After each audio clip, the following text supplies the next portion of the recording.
Shabbat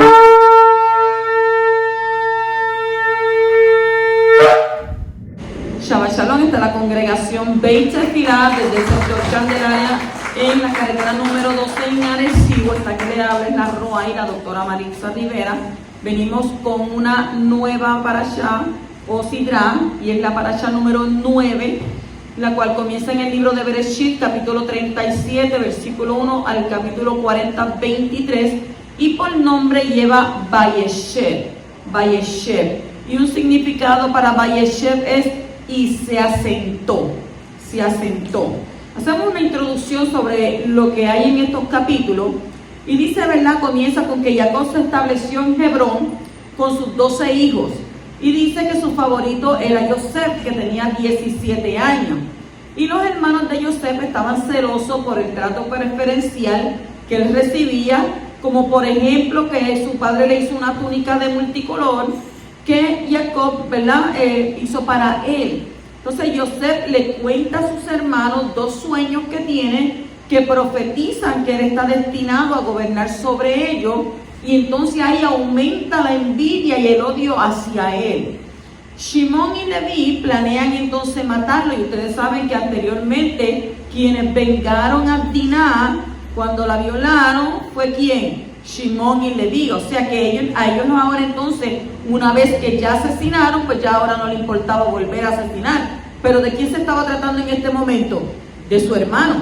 Entonces ellos planearon matarlo, pero Rubén sugirió que a cambio de lo arrojaran a un pozo con la intención de volver más tarde y salvarlo y llevárselo a su padre. Mientras Yosef está en el pozo, Yehudá lo vende a una caravana de ismaelitas, y los hermanos entonces manchan la túnica especial de Yosef con la sangre de un cabrito y se la muestran a su padre, haciéndole pensar que su más querido hijo fue devorado por una bestia salvaje. Yehudá se casa, tiene 3 hijos. El mayor, él, muere joven y sin hijo, y su mujer Tamar da del matrimonio a su segundo hijo, Onán. Onán peca al derramar su simiente y también muere joven. Entonces Yehudá no quiere que Tamar se case con su tercer hijo, porque si ya los otros 2 murieron, quiere decir que el tercero también iba a morir.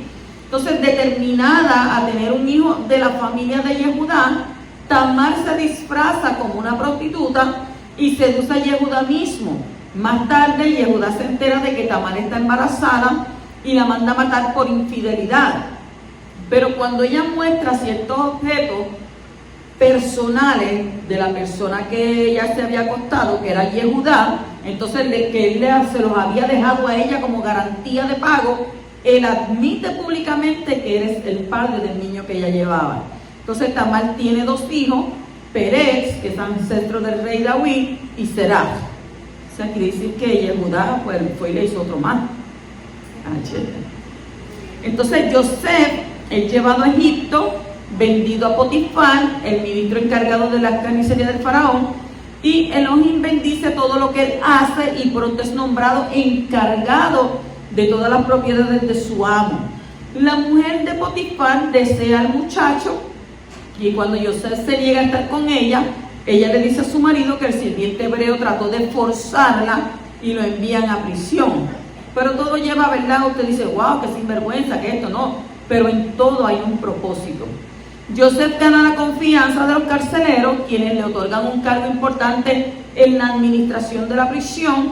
Y ya en prisión, Yosef se encuentra con el maestro de coperos y el maestro de panaderos del faraón, y ambos encarcelados por el rey. Los 2 tienen un sueño que Yosef interpreta en 3 días. Les dice, el maestro de coperos será liberado y el maestro de panadero iba a ser ¿qué? Ahorcado. Y Yosef le pide al maestro de coperos que interceda por él ante el faraón, error gravísimo. Y las predicciones de Yosef se cumplen, pero el maestro de copero se olvidó de Yosef. Entramos entonces de lleno a la parashá en el capítulo 37, versículo 1, donde dice, se asentó Jacob en la tierra donde vivió su padre. Explican nuestros sabios que Jacob procuró asentarse en Shalom y por eso surgió el drama de Yosef. En contraste con Abraham y Isaac, que vivieron la mayor parte de sus años serenamente. A medida que fuimos estudiando de Abraham y de Isaac, vimos, ¿verdad?, que la mayor parte de sus años fueron ¿qué? Fueron años serenamente y llevaron una vida de familia idílica, de paz y de felicidad, en especial Isaac. Pero la biografía de Jacob muestra una cadena incesante de inconvenientes. Con él hubieron ¿qué? Muchos rencores, muchas luchas en el seno de su familia y fuera de ella. Y este hecho lo resaltan los sabios del Midrash en su interpretación del versículo en Job, capítulo 3, versículo 26, donde dice: no he tenido shalom, o sea, no he tenido paz, no he tenido sosiego, no he tenido descanso, y que solamente tuvo turbación. Entonces, este versículo señala el continuo sufrimiento de Jacob en su vida, a saber, cuando dice no he tenido paz, ¿con quién no tuvo paz? Con Esaú. No he tenido sosiego, ¿con quién lo tuvo? Con Labán. No he tenido descanso, ¿por qué? Por la violación que sufriera Diná. Entonces dice que solo tuvo turbación por la venta de Yosef. Entonces, desde lo emocional, no cabe duda que el sufrimiento por Yosef fue el más duro de todo lo que él debió enfrentar, el patriarca Jacob, durante su larga vida. Ese fue el más que le dolió. ¿Por qué? Porque este sufrimiento está caracterizado por su efecto prolongado, porque el dolor de Jacob por la pérdida de su hijo no se redujo al momento específico en que sus hijos le informaron que una bestia salvaje lo depredó. Esto está en Bereshit 37-33. Más bien, Jacob convivió durante muchos años con la pesadilla de lo acontecido a su hijo y con el cargo de conciencia de haber sido él quien lo enviara a esa misión sin retorno. ¿Por qué? Porque Jacob había enviado a Yosef a verificar qué estaban haciendo sus hermanos, quienes al verlo lo atraparon y lo vendieron a una caravana de ismaelitas. Nuestros sabios acentúan el hecho de que Yosef estuvo separado de su padre ¿durante cuánto tiempo? 22 años. Desde la edad de 17 hasta los 39. O sea, tantos, si nos ponemos a estudiar, cuando salió Jacob, dice que tanto como los que en su momento Jacob estuvo apartado de su padre Isaac. Y en opinión de los sabios, Jacob descuidó la mitzvah de honrar a los padres durante 22 años. Él no fue a su casa. Ustedes saben que él se fue para allá, trabajó 7 años, trabajó otros 7 años, y después trabajó por tener dinero, ¿verdad? Y luego de ahí que se reconcilió con Esaú, ¿qué hizo? Tuvo 2 años más. Y en ese tiempo él pudo haber ido a ver a sus padres. Inclusive cuando él fue a ver a sus padres, ya su madre había muerto, la Rivka había muerto. Solamente pudo ver a su padre. ¿Y para qué? Para ir a enterrarlo, porque no pasó mucho tiempo con él. Entonces, en opinión, ¿verdad?, como él descuidó esta mitzvah de honrar a sus padres por 22 años, fue sancionado en consecuencia con el distanciamiento de su amado hijo durante un idéntico periodo de tiempo. ¿Desde cuándo? Desde los 17 hasta los 39. ¿Cuántos años hay ahí? 22. El mismo tiempo que él dejó de ir a ver a sus padres. Entonces dice en hebreo, midá keneged midá. Literalmente dice que medida por medida. O sea que Yahweh mide con la misma vara. Lo mismo que él hizo con su padre, a Abacadosh se lo hizo a él con su hijo. Yo les voy a decir una cosa a ustedes. Hay veces que nosotros tenemos estas cosas, o sea, las leemos, las estudiamos y ahí quedaron. Pero ahí nos tenemos que dar cuenta y entender que Abacadosh, todo lo que nosotros hacemos, nos va a hacer ¿qué? Midá keneged midá, nos va a dar medida por medida. O sea que con la misma vara nos va a medir. Lo que tú hagas ahora, y yo hago esto, yo hago aquello, a mí nada me pasa, y lo otro, eso es lo que tú piensas. ¿Por qué? Porque, ¿qué pasó con Jacob? 22 años que no fue a ver a sus padres, 22 años que ni una carta, ni un mensaje, ni un WhatsApp, ¿verdad? Ni un texto, ni una llamada, nada. Pero ¿qué hizo Abba? Le dio medida por medida, le quitó su hijo 22 años también, desde los 17 hasta los 39. Continuamos entonces con el capítulo 37 y versículo 2, donde dice: esta es la historia de las generaciones de Jacob, Yosef. La historia de una persona sigue en sus hijos. Y esta no es la historia de Yosef, sino la historia de ¿quién? De Jacob. En el capítulo 38 encontramos el relato de la vida de Yehudá. Y estos dos, Yosef y Yehudá, son los dos hijos más importantes de Israel. Alrededor de estos dos giran toda la historia de salvación del poderoso. Yosef llegó a ser el padre de Efraín, que es el ancestro de la tribu principal de la casa de Israel, constituida por las 10 tribus del norte, que eventualmente se separarían de las 2 tribus en el sur. ¿Quiénes son los que estaban en el sur? Yehudá. Entonces, Yehudá es el ancestro del pueblo judío. ¿Y de quién? Y del Mashiach. La primogenitura pasó a los hijos de Yosef, como está escrito en Primera de Crónicas, capítulo 5, versículos 1 y 2, donde dice: y los hijos de Rubén, el primogénito de Israel, porque él era el primogénito, mas como profanó la cama de su padre, sus derechos de primogenitura fueron dados a los hijos de Yosef, hijos de Israel. Entonces, de modo que no está inscrito en la genealogía conforme a los derechos de primogenitura, aunque Yehudá prevaleció sobre sus hermanos, y de él es el príncipe. Los derechos de ¿qué? De primogenitura pertenecían a Yosef. Entonces, esta es la razón por la que aparecen entrelazados los relatos de Yosef y de Yehudá en esta sección de las Escrituras. El Creador está cumpliendo su propósito en el mundo a través de Jacob. El pueblo de Israel y el Mashiach son el medio de nuestro Abba para bendecir el resto de la humanidad. Todos estos relatos son narraciones preparatorias para la introducción del Mashiach en Israel y el mundo. La Escritura dice que estamos nosotros ¿qué? En una práctica. Esto es una práctica de lo que vemos ¿qué? Lo que ha de venir. Entonces, si se desconecta el Mashiach de los relatos de la Torá, se crea un pseudo Mashiach, un ser híbrido sin realidad histórica. Y el Mashiach está íntimamente conectado con la historia de Israel. Y por esto podemos encontrar en los relatos acerca de Yosef y de Yehudá sombras proféticas que señalan hacia el Mashiach Yeshua. Y estos textos dan paso a la proclamación de Yeshua como el Mashiach ben Yosef, hijo de Yosef, y el Mashiach ben David, hijo de David. Capítulo 37 y versículo 2 dice: Yosef, cuando tenía 17 años, apacentaba el rebaño con sus hermanos. El joven estaba con los hijos de Bilha y con los hijos de Zilpa, mujeres de su padre. ¿Quiénes eran ellas? Las esclavas, ¿ya? Las sirvientas. Y Yosef trajo a su padre malos informes sobre ellos. Hoy se fue allí, tú sabes, de la Shonhará, se fue a decir todo. Entonces, como he dicho antes, el nombre Yosef significa quitará y añadirá. Y es una referencia al Mashiach, que vino para morir, para quitar el pecado de Israel y el mundo y sus consecuencias, y resucitar para añadir a los gentiles dentro del pueblo escogido.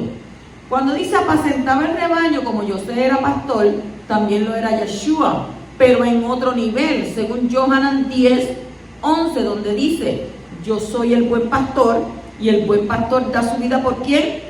Por las ovejas. Dice en el texto: y Yosef trajo a su padre malos informes sobre ellos. Por causa de los malos informes de Yosef sobre sus hermanos, a pesar de que habían sido ciertos, se sucedieron los eventos que llevaron a los israelitas al cautiverio en Egipto.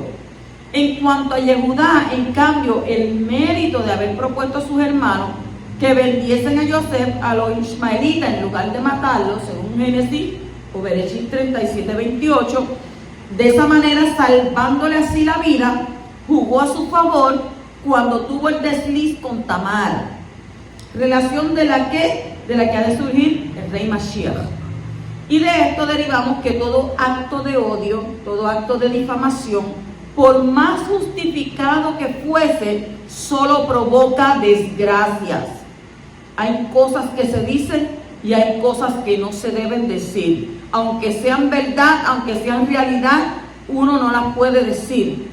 Todo tiene su tiempo debajo de aquí en la tierra, dice la Escritura.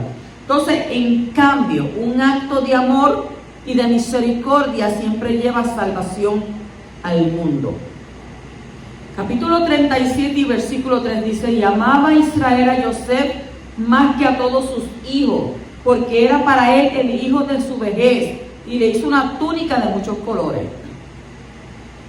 El Targum Onkelos interpreta la expresión hijo de su vejez en el sentido de sabio. Y de acuerdo con ello, el versículo viene a indicar que Jacob le transmitió a Joseph toda la Torá que aprendiera en la casa de estudio de Shem y Eber. Y hay varias razones por las que Israel amaba a Joseph. ¿Por qué? Porque él era el hijo de su vejez, era el hijo de su esposa preferida y tenía mucho en común con él mismo. O sea, usted sabe que él a quien más amaba era a quién, a Raquel. Pero, como acabo de decir, por las palabras que salen de nuestra boca, llegan las desgracias y llegan las consecuencias. Porque cuando Labán fue donde Jacob a buscar a sus ídolos, que no entendemos por qué Raquel fue y se llevó los ídolos. Ella se los llevó, ella no tenía que hacer eso. Pero entonces, quizás Jacob en el momento para salir de esa situación, pues que él declaró que la persona que había tomado los ídolos que murieran. Y así mismo fue. Ella murió antes de tiempo. Entonces también dice que como su hermana iba al camino y ella oraba y lloraba, porque usted sabe que ella va a estar destinada a casarse con Esab. Pero como ella no quería casarse con Esab, ella comenzaba y se iba al camino a orar y a llorar. ¿Y dónde murió Raquel?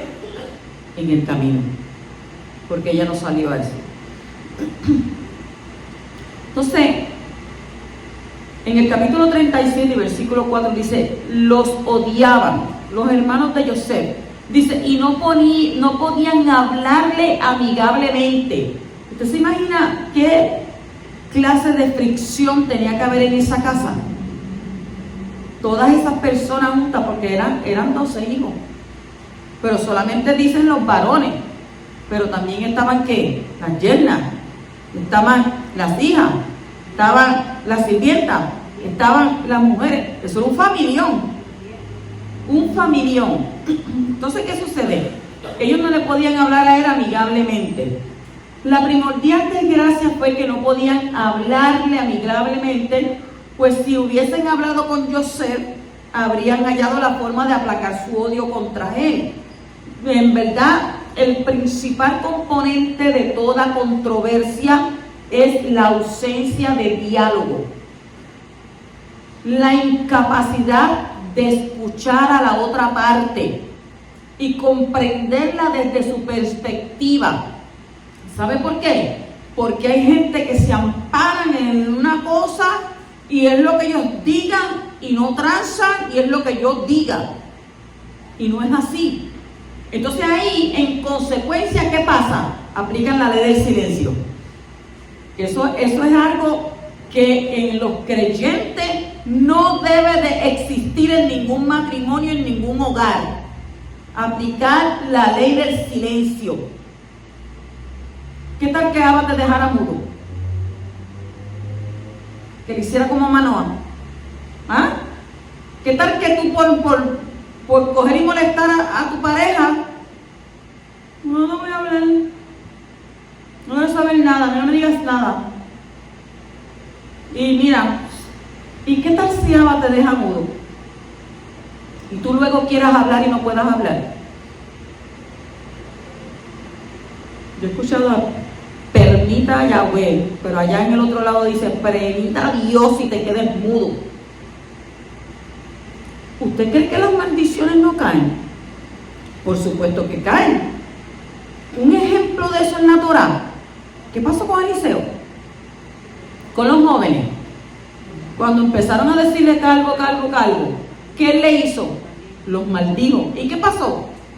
Dice que salieron osos y los mataron. Entonces, usted mire, chitón, no quiero hablar nada. Entonces, tras de que aplican la ley del silencio, le aplican la ley del hielo. ¿Usted sabe que hay ley del hielo? La gente fría como si nada, viviendo en la misma casa, en el mismo hogar. Tú por allá y yo paso por acá. ¿Qué es eso? ¿Qué es eso? La Escritura dice que no se ponga el sol sobre vuestro enojo. ¿Qué quiere decir? Que no llegue la tarde, llegue para la noche y usted todavía esté con la trompa de elefante, y cuando se vayan a acostar, usted tira la trompa para el lado y su marido para el otro lado y usted dándole la espalda con la trompa así de larga. ¿Qué tal que su marido o su mujer se mueren esa noche? Y al otro día usted se levanta porque ya se le quitó el coraje durante los sueños, y cuando se levante, su mujer está muerta o su marido está muerto. Entonces viene, como dicen por ahí, si yo lo hubiera sabido, si yo hubiera sabido que te ibas a morir, yo me hubiera reconciliado contigo antes de que tú te fueras. Entonces, ¿qué sucede? Ese cargo de conciencia lo vas a llevar por siempre. Por eso la Escritura dice que no se ponga el sol sobre vuestro enojo, que si vamos a nuestra habitación, el coraje, la ira, todo lo que tenía, déjalo fuera de la puerta. ¿Sabes? Si supiesen cómo hablarse, la mayoría de las veces descubrirían que no tienen nada que reclamarse y verificarían que toda la controversia está basada sobre la nulidad absoluta y que en vano e insustancial es su fundamento. Los hijos de Lea nacieron con un complejo de inferioridad y de rechazo. ¿Heredado por quién?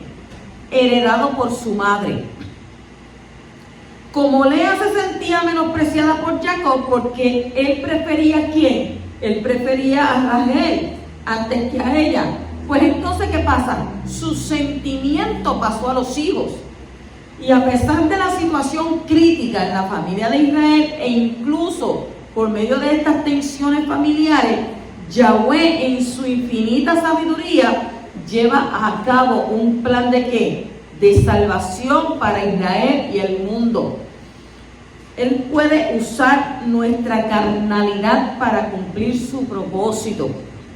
Bendito sea el poderoso de Israel. O sea que el remedio de la envidia es el amor, como está escrito en 1 Corintios capítulo 13, versículo 4, que dice: el amor no tiene envidia. Cuando una persona no ama es que no se siente amada, como está escrito en ¿dónde? 1 Juan 4:19. Nosotros amamos porque Él nos amó primero. O sea que el amor condicional está basado en el amor incondicional. Cuando usted le dice a una persona, y mire que la gente a veces habla con ligereza, son amigos y hablan con ligereza, cuenta conmigo incondicionalmente. Claro, hasta que sucede una situación donde usted no está de acuerdo con la otra parte, y entonces ahí ¿qué pasa? ¿Dónde está el amor condicional? Ahí, porque el incondicional no está. ¿Está condicionado a qué? ¿A qué está el amor condicionado? A que si me pisas el callo y yo grito, no te hablo. A que si tú no haces las cosas como yo quiero, no te hablo. A que si tú no vives de la manera o la forma que yo quiero que tú vivas, pues no hay amor incondicional. Y me acuerdo yo, antes de yo de partir, meses antes, yo le dije a él: aquí siempre me vas a tener incondicionalmente,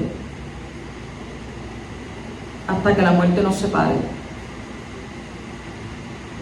Y así mismo fue. Estuve ahí incondicionalmente hasta el último segundo de su vida.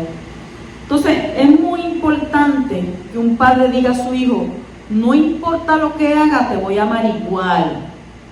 De esa manera el hijo se va a sentir seguro en el amor de su padre y podría relacionarse correctamente con su Padre Celestial. Ahora, Si el hijo se porta mal, tiene que saber que el padre no ama su conducta, sino que lo ama a él y desea que se aparte de su mala conducta, porque muchos hijos piensan, ¿verdad?, que cuando usted le castiga, cuando usted le pone disciplina, porque ya tú no me quieres. Comienza la manipulación, porque ya tú no me amas, porque ya tú no me quieres, no, porque tú quieres más a este, no, porque tú prefieres más al otro. Y entonces comienza esa manipulación y entonces ahí, ¿qué sucede? Entramos en ¿qué? En dime y direte, y de ahí entonces sale un malestar, ¿donde qué? Donde no se van a hablar, donde se van a aborrecer, así como, ¿verdad? Le pasa por el lado, ay, te meto un puño, ay, a mí no me mire. Yo viví eso en mi casa.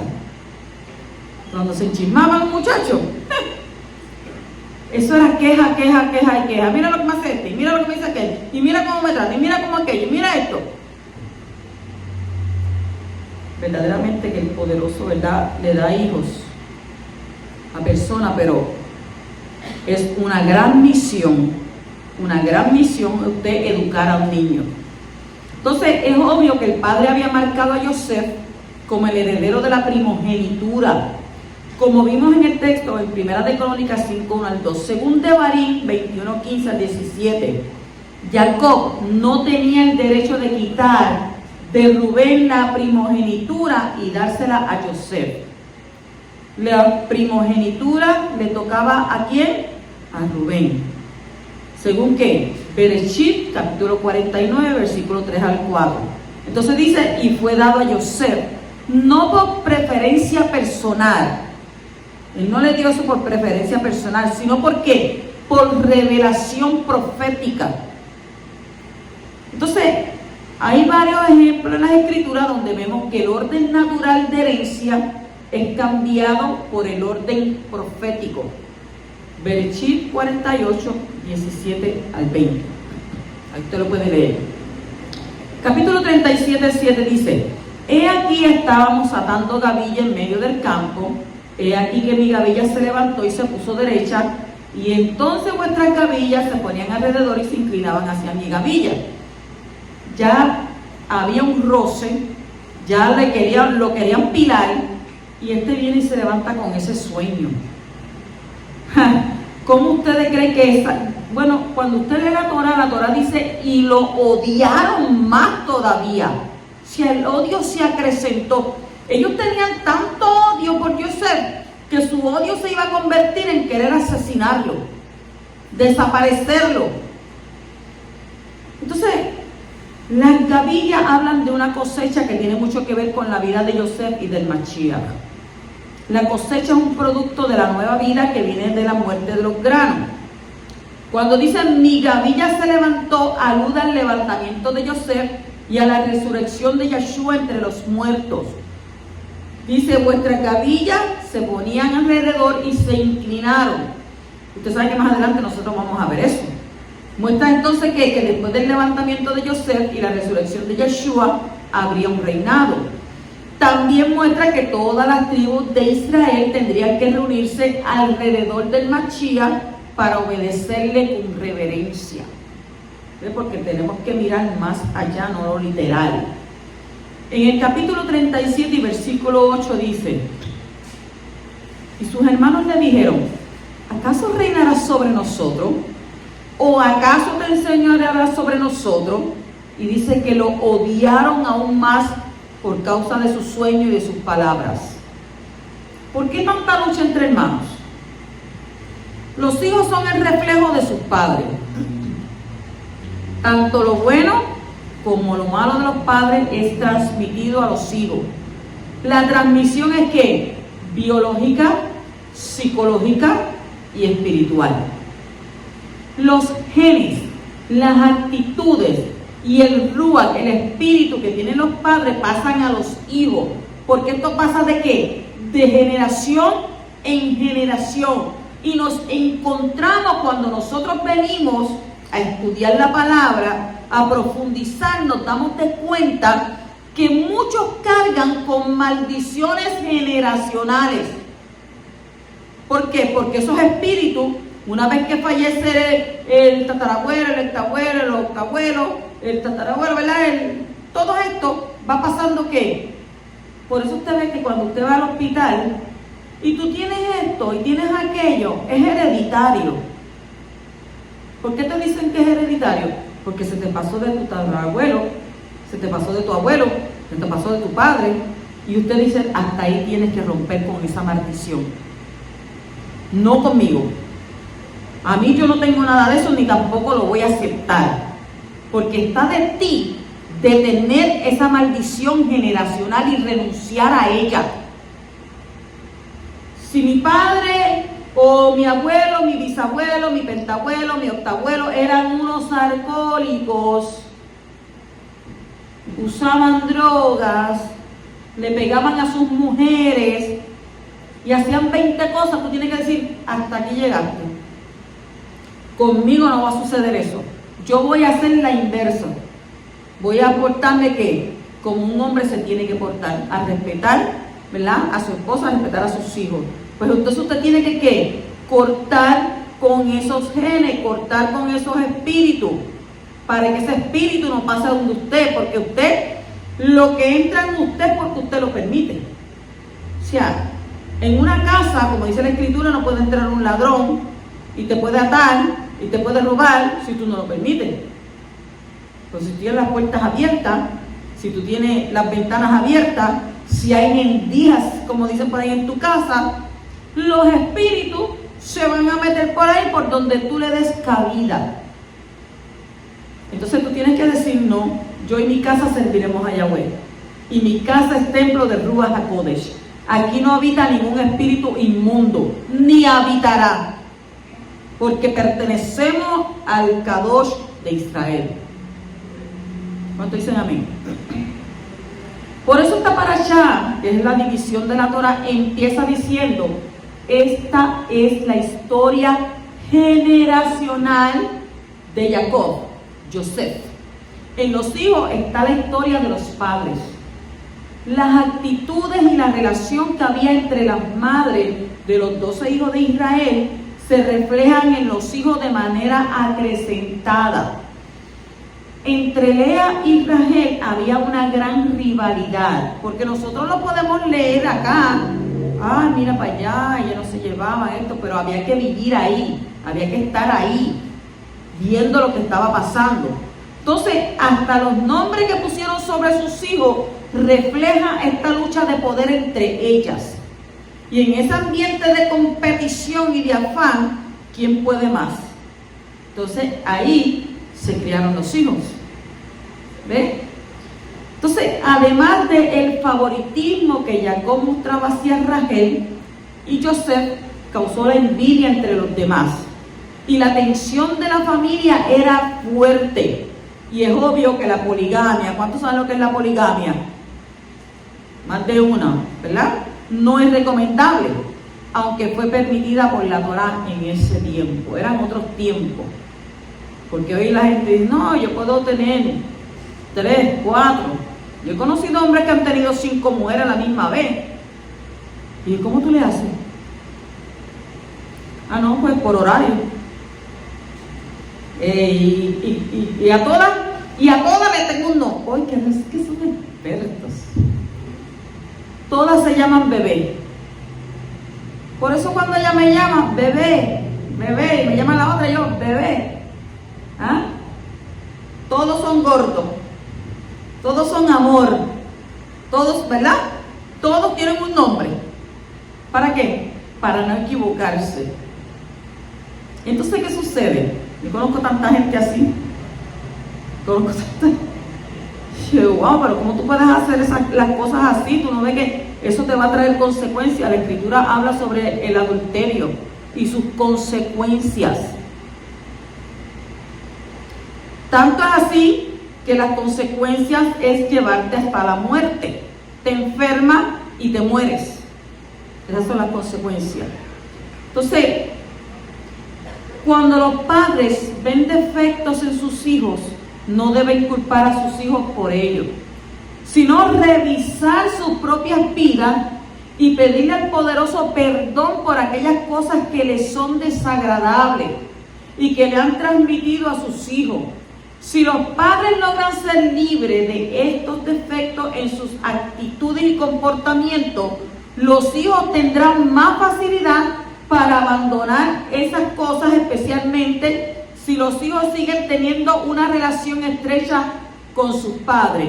O sea, como el hijo está ahí viviendo contigo, viendo cómo tú tratas a su madre, esa misma actitud, él la va a ¿qué? A seguir recreando. Si la madre tiene una mala actitud con su esposo, ¿qué va a hacer la hija cuando se case? Esa misma mala actitud la va a hacer ¿qué? La va a practicar con su esposo. Entonces ella va a pensar que es correcto lo que está haciendo. Y él va a pensar que es correcto lo que está haciendo, no dándose de cuenta que no todo el mundo soporta, tolera y aguanta. Nadie aguanta. O sea, todo tiene un nivel de tolerancia. Entonces es como dice el dicho, tanto está dando la gota en la piedra hasta que le hace un hoyo. Tanto está la mala actitud que un día viene y dice, me voy. Pero no te vayas. Vamos a decir, no quiero hablar ya nada. Me voy. Y he conocido de personas, cogen su ropa, hacen su ropa y se van. Y tú llegas, ¿qué pasó? Porque se hartaron, se cansaron. Porque su nivel de tolerancia, ¿qué? Sobrepasó. Se cansó de hablar, se cansó de decirte, mira, cambia la actitud, sé otra persona, sé amable. ¿Tú sabes que hay gente que no puede ser amable? Que no pueden ser amables. Entonces, son amables con Raimundo, todo el mundo, Villegas y todo el que llega, pero en su casa son unos ogros. En su casa, que es donde tienen que dar el ejemplo, no lo dan. Entonces, continuamos. No sabemos cuál era el motivo de Joseph al contar su sueño. Si lo hacía con el espíritu de competición que reinaba entre sus hermanos o simplemente era porque era su sueño. Eso es lo que él soñaba. Y eran sueños que venían del cielo, del Shamayim, que le impactaron tanto que tenía que contárselos a alguien. ¿Cuánto le ha pasado eso? A veces usted sueña algo tan vivido que usted tiene y dice, yo tengo que decirle esto a alguien, esto que me pasó, este sueño que tuve. Entonces, en el caso de que también estaba contaminado por el espíritu de rivalidad, es obvio que logró ser liberado de él antes de tener los hijos de Manasés y Efraín. Porque no se habla de que los hijos de él, Manasés y Efraín, estaban en esas discordias. ¿Verdad que no? Pues entonces, ¿qué quiere decir? Que él fue liberado. Entonces, los cuales son uno ¿qué? De los mejores ejemplos en las escrituras de personas que tienen shalom entre ellas, a pesar de que el menor fue puesto sobre el mayor, según el capítulo 48:14. Usted vio que él estaba peleando, que Menashe dijo, que eso no es posible, que tú me vas a ponerte por encima de mí, que yo soy el primero, que la primogenitura es mía, que yo no acepto eso, que te voy a entrar a palo, que te voy a dar. No dice nada de eso. Simplemente dice que se pusieron que el que tenía la primogenitura lo pusieron al menor sobre él. Pero dice que también reinaba que la shalom entre ellos, a pesar, ¿verdad?, de toda esta situación. Por eso, cada Shabbat, el padre pone las manos sobre sus hijos varones y pronuncia la siguiente veraja sobre ellos. ¿Qué dice? Y es Yahweh que Efraín Behir Manashe, que el Todopoderoso te haga como Efraín y Manashe, según el capítulo 48:20. ¿Por qué? Porque Joseph logró romper ese espíritu de competición y de lucha que hubo entre sus hermanos, y eso se ve reflejado ¿en quién? En sus hijos. Porque si él hubiera seguido con ese odio, con ese rencor, él lo iba a transmitir ¿a quién? A sus hijos. Entonces, a pesar de esta actitud de lucha, de envidia, de odio entre hermanos, el poderoso pudo cumplir sus propósitos propósito con esta familia, ¿sí? Y es más, utilizó precisamente esta situación para cumplir sus planes divinos, y justamente por causa de esta realidad cruel, José fue enviado a Egipto con el fin de convertirse en el salvador del mundo y de Israel. El Creador es suficientemente grande para utilizar los efectos de nuestro Yetzer Hará, nuestra mala inclinación, para cumplir sus propósitos en la tierra. Así que Yahweh nos ayuda a transmitir lo que le agrada a nuestros hijos. Capítulo 37, 14 dice: ve por favor, observa la integridad de tus hermanos. Usted dirá, pero mi Torá no dice eso. Hay varias versiones, lo que pasa es que hay escrituras que están adulteradas, que no están todavía, ¿verdad?, transliteradas a lo original.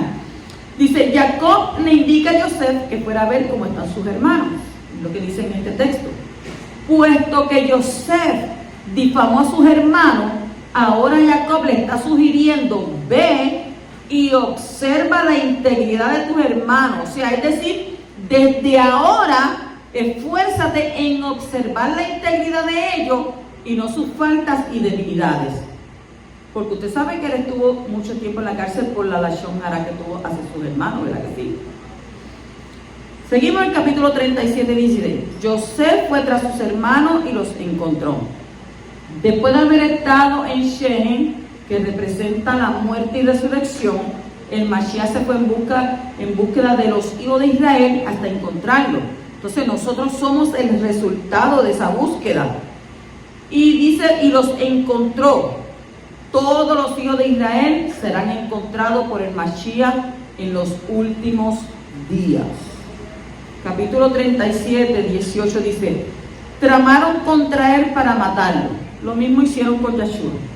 En Mateo, Matitillá, capítulo 26, versículo 4, que dice: y tramaron entre ellos prender a Yeshua con engaño y matarle. En el capítulo 37, versículo 19 al 20 dice: y se dijeron unos a otros, aquí viene el soñador. ¿Viene dónde viene el soñador? Ahora pues, venid, vamos a matarlo y arrojémonos a uno de los pozos y vamos a decir que una fiera lo devoró. Y entonces veremos en qué quedan sus sueños. Miren la burla que ellos estaban haciendo. ¿Quiénes estaban haciendo esa burla? ¿Quién yo digo ahorita que fueron los que estaban ahí planeando liquidarlo, sacarlo del panorama? Shimón y Leví, los dos hermanos. Entonces, ¿qué efecto puede dar unos sueños? Los sueños de Joseph eran mensajes poderosos del cielo para su futuro y el de su familia. Y el primer sueño revela lo que iba a pasar en Egipto cuando los hermanos iban a inclinarse ante él en reverencia. ¿Y ese sueño qué pasó? ¿Se cumplió o no se cumplió? Claro que se cumplió. Pero el segundo sueño incluye a los dos padres de Joseph, el sol y la luna, que no se inclinaron ante Joseph en Egipto. ¿Por qué? Porque su madre Rachel estaba muerta y su madre adoptiva Bilha tampoco se iba a inclinar ante él en Egipto.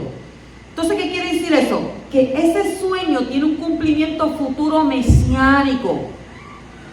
El Mashiach sufriente fue levantado en alto, al igual que Joseph. ¿Hasta qué? Hasta la segunda posición después del rey. Y cuando venga la resurrección de los muertos, Jacob y Israel se inclinarán ante él. Y así se cumplirá en el Mashiach también el segundo sueño que el poderoso le dio a Joseph.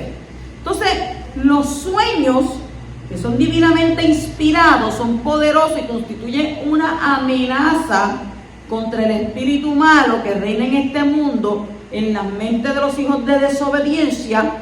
Por lo tanto, cuando alguna persona presenta los sueños divinos y las visiones que ha recibido del poderoso, siempre va a encontrar una oposición desde los que no tienen ¿qué? De los que no tienen mentes espirituales. ¿Qué decían los hermanos? Ah, ya viene el soñador, el más que tiene sueño.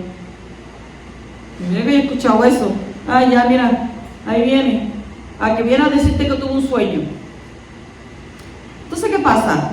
La mente dirigida por el Yetzer Hará es la mala inclinación, no puede entender las cosas que vienen del Ruach, que vienen del Espíritu.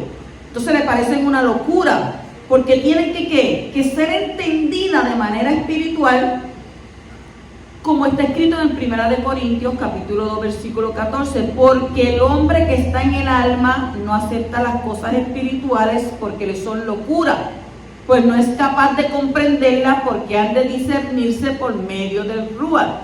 Esa versión es la Pechita. Entonces los que tienen la mente puesta en las cosas de arriba respetan los sueños y las visiones que vienen de allí. Oye, si alguien te dice, mira que tuve este sueño, aquello, pues hay que preguntarle al poderoso para que él dé discernimiento sobre ese sueño. Pero ¿qué pasaba? Los hermanos de Yosef no tenían mentes espirituales, pero su padre Jacob sí la tenía.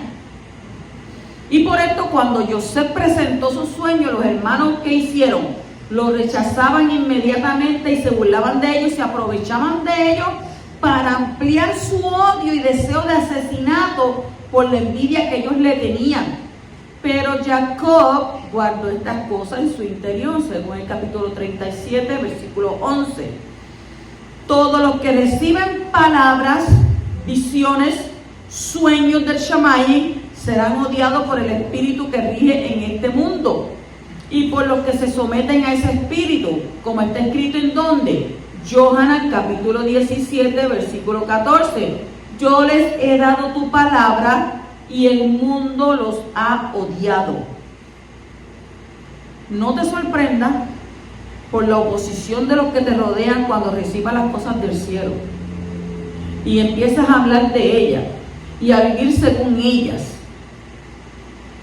¿Por qué? Porque esta es la ley que rige en este mundo actual. Sin embargo, la oposición nunca será un obstáculo para el cumplimiento de los sueños, sino todo lo contrario. Constituye una de las herramientas más importantes que el poderoso tiene para cumplir esos sueños. El sueño que Yahshua tenía fue salvar al mundo de sus pecados. Y por medio de la oposición contra su sueño, pudo cumplir esa misión. Entonces, toda gracias a que fue entregado a la muerte por los Kohanim Yahudim y gracias a que los líderes políticos del Imperio Mundial Romano le asesinaron, ¿qué pasó?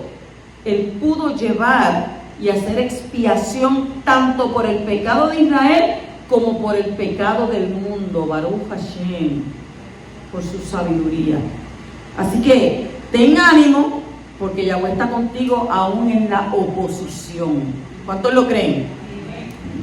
Capítulo 37 y versículo 24. Dice, lo tomaron a Yosef y lo arrojaron al pozo, y el pozo estaba vacío, no tenía agua. Que mucho habla la escritura del pozo, ¿verdad? A medida que hemos estudiado estas parashas y nos referimos, ¿verdad? Que en el pozo, allí fue que el siervo de Abraham fue a buscar esposa, ¿verdad? Y en el pozo fue que Jacob conoció allí a Rahel, y siguen hablando de los pozos. Pero entonces aquí en este momento dice, lo tomaron a Yosef, lo arrojaron al pozo, pero explica, el pozo estaba vacío, no tenía agua, porque usted sabe que los pozos están llenos de agua, es que se saca agua. Pues ¿qué pasó? El pozo al que arrojaron a Yosef tenía una ventaja, estaba vacío de agua, por lo que no había peligro de que Yosef se ahogase. Yo no creo que él supiese nadar en ese tiempo. Pero también tenía una desventaja. Tenía víboras y escorpiones, que significaban un serio peligro para el que se encuentra en sus proximidades. Y no puede existir el vacío absoluto. Donde hay Torah, que es comparable al agua vital, el espacio vacío es ocupado ¿por quién? Por víboras y escorpiones, y le hace un carácter, ¿verdad?, indeseable y una mente escabrosa. Capítulo 37 y versículo 28 dice, pasaron entonces unos mercaderes midianitas, y ellos sacaron a Yosef, subiéndolo del pozo, y vendieron a Yosef a los ismaelitas por 20 piezas de plata, y estos llevaron a Yosef a Egipto. Sacaron a Yosef, habla de qué? De la resurrección. Lo vendieron. Probablemente José fue vendido por lo menos 3 veces antes de llegar a Egipto. Los madianitas, los ismaelitas y luego los madianitas. Según el versículo 36, usted lo puede ver en Bereshit, el versículo 36, en el 37-36. Entonces, ¿qué pasa? ¿Representan qué? Representan los gentiles que entraron en la escena del programa de salvación de el Poderoso en relación con la resurrección de Yeshua. Y como los gentiles estaban haciendo comercio con Joseph, también hoy en el mundo se están haciendo mucho comercio con Jesucristo. ¿O no es cierto? Dígame usted a mí que no es cierto. Ahora mismo fue una anécdota, el señor del frente que tiene las paletas me dijo, mira, van a vender este terreno porque quieren aquí construir una iglesia. Pero el señor que quiere construir una iglesia dice que tiene 2 iglesias por acá, tiene otra iglesia por allá, tiene unos terrenos allá y tiene otra iglesia por allá. Y yo, ajá, ¿y cuánto va a comprar? Ah, esto vale 600,000, yo no sé cuánto vale el terreno de al frente de mi casa. Entonces el señor tiene dinero porque quiere ir a comprar allí y montar una iglesia. ¿Están comercializando o no están comercializando? Y montó un chiquito aquí, uno acá, y como la gente no sale de lo mismo, porque la gente no estudia la Torá. Cuando usted estudia la Torá, ¿usted sale de qué? ¿De qué usted sale? Del adormecimiento espiritual, porque su espíritu se despierta, sus oídos se abren, sus ojos también se abren. Entonces usted puede shema, escuchar, porque eso fue lo que pasó con nosotros.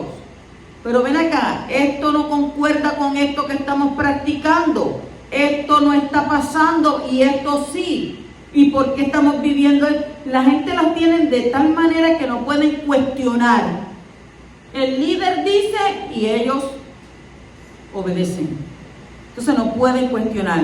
Pero entonces cuando usted comienza a estudiar la Escritura, usted se da de cuenta que la Escritura dice, mentira heredamos de nuestros padres. O sea que todo lo que nosotros hemos vivido desde que nacimos hasta el tiempo de ahora, hasta que conocimos la verdad en Yeshua HaMashiach. Todo lo que nos vendieron nuestros padres fue mentira. Entonces, Yeshua fue vendido primero por Judá, y luego por el Sanedrín a los gentiles. Así como los gentiles recibieron a Joseph, los gentiles recibieron el mensaje del Mashiach resucitado. Cuando dice a Egipto, en el mismo texto, dice, el Mashiach fue llevado al mundo gentil para llegar a ser rey sobre muchos de ellos. Continuaba en el capítulo 37-34 y dice, y Jacob rasgó sus vestidos, puso cilicio sobre sus lomos y estuvo de duelo por su hijo muchos días. Usted no se imagina el dolor que es perder un hijo. El que ha pasado por eso sabe que el perder un hijo, eso es usted querer morirse. Y la gente te dice, no, pero mira, piensa en esto, piensa en aquello, piensa en lo otro.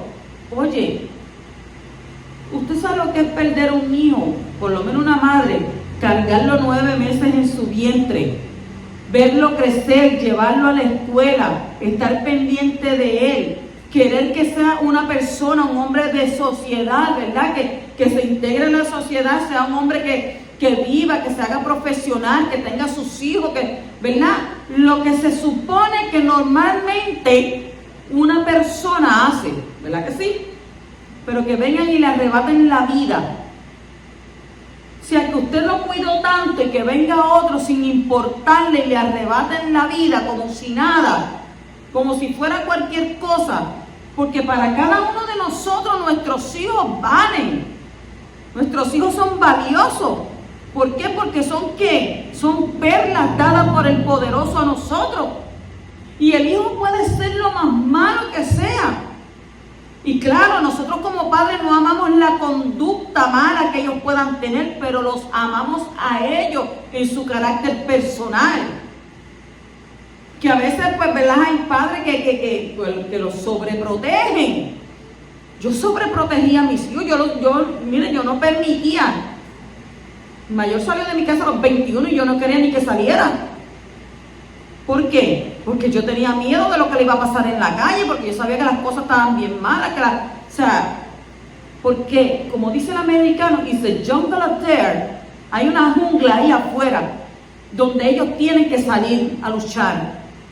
Y entonces, más todavía, esta generación de ahora, más dolor y más pena me da a mí. Porque lo que están viendo estos jóvenes que están subiendo, o sea, si nosotros no le instruimos a que busquen al poderoso, no van a saber quién es Él. Porque en ningún lado se habla de Abba Kadosh.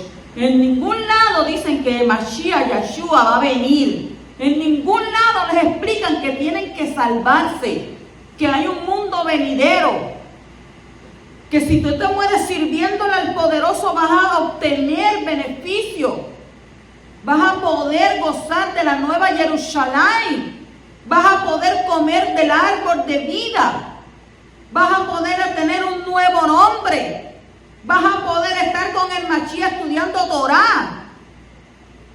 No van a saber nada porque nada de eso se hablan en las escuelas.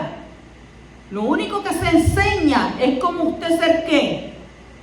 Un pedófilo. Lo único que enseña. Cómo usted enamorarse de su propio sexo. Que sabemos que la Torah, ¿verdad? Nos habla a nosotros que qué fue lo que pasó con Noah. ¿Por qué vino el diluvio? Por la maldad tan acrecentada que había en el mundo de aquel entonces. Pero la Torah nos habla a nosotros que como los días de Noah en estos tiempos, oiga, quiere decir que todo lo que nosotros estábamos viviendo, eso se vivió hace tiempo. Esto es algo repetitivo. Pero entonces la Escritura también nos dice que nosotros vivimos en un mundo de tinieblas. ¿Por qué? Porque tú eres la luz del mundo. ¿Ves? Tú eres la sal de la tierra.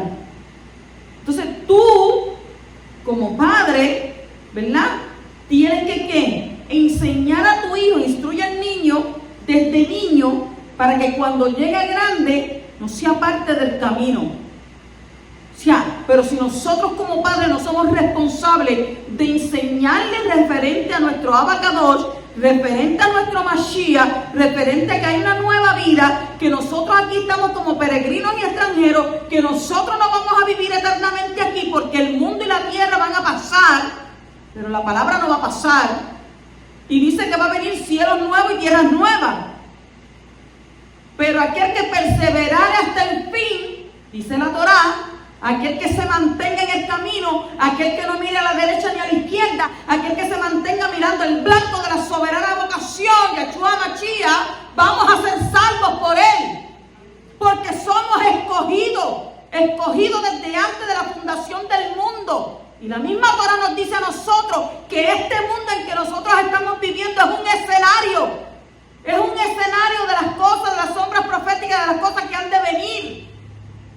Entonces no podemos nosotros dejar que nuestro espíritu duerma el sueño de la cenicienta durmiéndote ahí espiritualmente. Por eso la Torah nos dice, despiértate tú que duermes y te alumbrará la luz de Mashiach. ¿Para qué? Para que tú puedas seguir en ese camino, para que tú puedas seguir mirando el blanco de la soberana vocación, para que no te desvíes, para que tú sepas y entiendas que estamos viviendo tiempos malos, dice la Torah. Estamos viviendo tiempos de que el que se caiga en este tiempo va a perecer y no se va a poder levantar.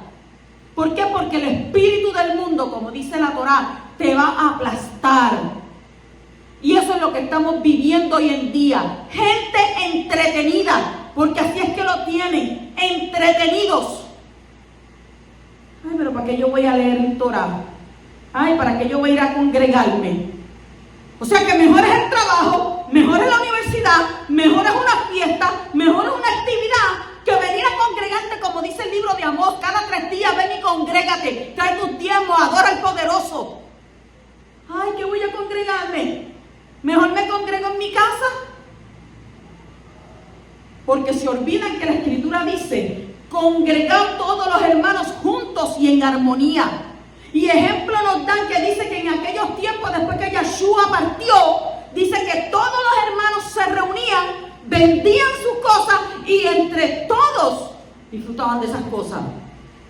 Pero hoy en día no. Hoy en día es just me, myself and I, como dice el americano. Solamente yo y yo y yo. No sabiendo, ¿verdad?, que nuestra salvación viene del poderoso. No sabiendo que la Escritura dice que si no guardas preceptos, que si no guardas mandamientos, que si no guardas sus estatutos, que si no buscas su presencia, que si no llegas a donde Él está, ¿qué va a hacer Él? Él es un caballero. O sea, si tú no le quieres servir, Él no te va a obligar. ¿Por qué? Porque esto es voluntario. Pero te voy a decir una cosa. Con Él tenemos beneficio. Porque la Escritura dice que la cobertura de Él está sobre nosotros. Y eso lo vemos en el libro de Job. Cuando dice que el Satán fue a pedir ¿a quién? Fue a pedir a Job. Tú puedes hacerle todo lo que tú quieras, pero no vas a matarlo. Porque eso quiere decir que Él te puede matar también, el enemigo. Pero como está la cobertura del poderoso, Él no se lo permite. Entonces, ¿qué estamos viviendo nosotros hoy en día? ¿Qué vida es la que nosotros llevamos? Usted no se imagina con cuánto dolor y con cuánta misericordia yo miro a la gente. ¿Por qué? Porque la Escritura dice que van como ¿qué? Como corderos al matadero. Así va la gente caminando. No tienen propósito de vida. No tienen propósito. Hay gente que aún siendo creyente dice, me quiero morir. Me quiero morir. ¿Para qué tú te quieres morir? Miren que he escuchado a muchas personas y yo les digo, ¿y tú no le sirves al Mashiach? Ay, bueno, yo me quiero morir ya. Yo estoy harta de este mundo, yo estoy harto de todo lo que me pasa, yo estoy harto de aquello, estoy harto de esto, harto. Oye, ya bueno, ¿estás harto de ti? Tú piensas en ti. Estoy harto. Estoy cansado. Oye, pero, ¿y qué tú estás dando? Porque dice que un corazón que adora a Yahweh es un corazón feliz. Es un corazón que le exalta, que le bendice, que está agradecido. Que cuando pasas por una situación difícil, porque yo he sido digno ejemplo de todo esto. Cuando yo he tenido mis pérdidas, cuando yo he tenido mis situaciones duras, cuando he tenido mi desierto, ¿qué le digo a mi poderoso? Eso que tú estás conmigo, porque si yo estuviera sola, ya yo estuviera enterrada. O sea, porque con Él todo y sin Él nada, todo proviene del poderoso. Y cuando hay una situación difícil en nuestras vidas, gracias Yahweh, gracias poderoso, porque fijaste tus ojos en mí. Y eso quiere decir que yo estoy durmiendo el sueño de los Kadosh. Estoy adormecido. Y entonces como esta situación viene a mí, tú lo estás haciendo para que mis ojos se eleven a los Shamayim y yo me recuerde que tengo un Padre allá arriba a quien darle cuenta. Por eso es que tú permites todo lo que pasa en nuestras vidas. Porque a veces dormimos el ¿qué? Dormimos el sueño espiritual. Entonces de vez en cuando Abba tiene que conectarte un 220 desde los Shamayim para que tú, ay sí, verdad es, allá tengo a mi Padre. Espérate, ¿qué me pasa a mí? ¿Usted no pensó eso? Ay, yo me he sentido como ofuscado, yo me he sentido como que sé yo, como en la gente dice por el limbo, como que, ay no sé, como que estaba adormecido, que tenía un adormecimiento. Pero ¿cuál es el adormecimiento? Que allá está el avechucho, como le dirían por ahí, ¿verdad? Está el amiguito, mira. Duérmete niño, no estudies Torah. Vete a ver una buena película. ¿Ah? Ay, es verdad, mira, Netflix, una serie. Déjame ir allí. Y después, muchacho, ¿por qué tú vas a estar ahí estudiando escritura? Vete a Facebook. Si supiera los últimos acontecimientos, si supiera quién se posteó ahí, si vieras quién está en la actividad, es más, si tú vieras quién fue el que se retrató al frente del árbol de Tamuz. aquí? Ay, sí, ¿verdad? Ay, no, ay, no, yo después leo eso. Y entonces van pereciendo. ¿El espíritu qué? El espíritu va muriendo. El espíritu va desangrándose. ¿Ah? Y entonces, ¿qué pasa con el espíritu? Cae en intensivo. Cae en intensivo.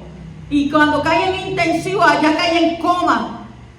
Muriéndose. El espíritu muriéndose mientras la carne está engordando así. Por no decir, ¿verdad? Hay que compararlo. Pero tenemos que ¿qué? Tenemos que mirar, observar y entender que con aquel todo y sin él nada. Por eso la Escritura dice: ¿de qué le vale al hombre que ganare todo el oro del mundo y al final pierde su alma? Porque tú no sabes el día ni la hora, dice la Torá, en que tu alma será llamada. No lo sabes. Entonces, aquí, cuando dice Jacob rascó sus vestidos, usted se puede imaginar el dolor que ese hijo amado, que él quería. Es lo mismo que nuestro Abba envió a su hijo. Usted sabe el dolor. Enviar a su hijo para que no lo quisiera, para que lo rechazara, para que lo humillaran, para que le dieran, para que lo pisotearan y no les importara que trajera la palabra del poderoso.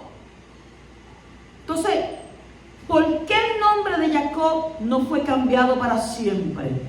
¿Verdad que usted a veces lee que si Jacob, que en los patriarcas, Isaac, Abraham, Isaac y Jacob, no dice Abraham y Isaac e Israel? Porque en el capítulo 32 de Bereshit dice que cuando él tuvo la lucha contra el Malak, dice que su nombre fue ¿qué? Cambiado. Entonces, cuando el Malak bendijo a Jacob en Peniel, dijo que no se llamaría más Jacob, dijo que es Israel. Capítulo 32, 28. Y lo mismo también se dijo en Betel, capítulo 35, versículo 10. Cuando Abraham recibió su nombre de Abraham a Abraham, la Torá nunca más utiliza el antiguo nombre. ¿O usted vio que de ahí en adelante se utiliza? No se utiliza. Pero en el caso de Jacob es diferente. La Torá le llama tanto Jacob como Israel hasta su muerte. ¿Por qué el poderoso no dejó de llamarle Jacob cuando le había dicho que no se llamaría más Jacob? ¿Usted no se hace esa pregunta? ¿Por qué Abba no dejó de llamar Jacob cuando le había dicho que no se llamaría más Jacob? Este texto puede darnos algo de luz sobre esto. Y la vez anterior, cuando fue mencionado, la Torá le llama Israel, capítulo 37, versículo 13. En aquel momento todo estaba bien. Pero cuando recibió la mala noticia sobre la supuesta muerte de Joseph, la Torá le vuelve a llamar ¿qué? Jacob. No le dice Israel. La Torá lo vuelve a llamar Jacob. Entonces es muy probable que este fenómeno tenga que ver con el estado espiritual de nuestro Padre. Cuando su alma estaba en orden y su espíritu estaba elevado, la Torá lo llama Israel. Pero cuando no logra tener el espíritu en alto, la Torá le llama Jacob. Entonces en el texto del 45, 27 al 28 vemos un ejemplo claro de esta realidad. Dice: pero cuando ellos le contaron todas las cosas que José le había dicho, y cuando vio las carretas que José había enviado para llevarlo, el espíritu de su padre Jacob revivió. Entonces Israel dijo: basta, mi hijo José vive todavía, iré y lo veré antes que yo muera. ¿Cómo estaba él antes? Triste, depresivo. Imagínense que dice que vinieron sus hijas, vinieron sus yernas para animarle, y él nada. Entonces, cuando el espíritu de Jacob revivió, volvió a operar en él el espíritu de profecía, el Ruach HaKodesh, y en ese momento la Torá deja de identificarle como Jacob y le denomina Israel. O sea, que la vida del patriarca fue ¿qué? Una constante lucha y él tenía que esforzarse muchísimo para que su ánimo no cayera. Entonces muchas veces las circunstancias tomaron control sobre su alma y entonces no fue capaz de vivir en ese estado de altura espiritual que a él le correspondía. Y a pesar de tener las maravillosas y poderosas promesas divinas para su vida y sus descendientes, la lucha diaria y todas las emociones negativas causadas por las circunstancias adversas hicieron que no siempre pudiera andar en el ruach, en el espíritu. Y así le pasa a mucha gente. Cuando tienen alguna situación, cuando caminan en el desierto, se olvidan de las promesas, se olvidan de lo que Abba ha dicho. Porque Abba dice, entremos en razón, hazme recordar si Abba te ha prometido algo. Pero entonces decae el ánimo de la gente y no quieren buscarle. Entonces por eso la Torah no siempre utiliza su nuevo nombre, sino también el viejo. Y para decirlo de manera más simple, Jacob es el nombre natural. E Israel es el nombre ¿qué? Espiritual. Entonces lo maravilloso es que el poderoso se hace llamar el Elohim de Abraham, el Elohim de Isaac, el Elohim de Jacob, según Éxodo 3:15. Y esto nos enseña que a pesar de que Jacob es el nombre natural, el poderoso confiesa ser ¿qué? Su Elohim. Y a pesar que nuestro padre Jacob no logró andar en el espíritu en todo momento de su vida, el poderoso era su Elohim y pudo cumplir los propósitos de su vida. Y si lo pudo hacer con Jacob, él también lo puede hacer con nosotros. Entonces te animo, aunque no logres andar en el espíritu siempre, el poderoso es ¿qué? Tu Elohim. Confía en él, sigue buscando los niveles altos espirituales, aunque hayan días y tiempos de mucha adversidad. Cuando no logres percibir esas realidades espirituales que deseas, entonces es como Jacob. ¿Qué pasó con Jacob? Terminó bien con la ayuda del poderoso y tú también lo vas a hacer. ¿Cómo lo vas a hacer? Be'ezrat Yahweh, con la ayuda de Yahweh. Shabbat Shalom, Shabbat Tov y Happy Hanukkah. Por eso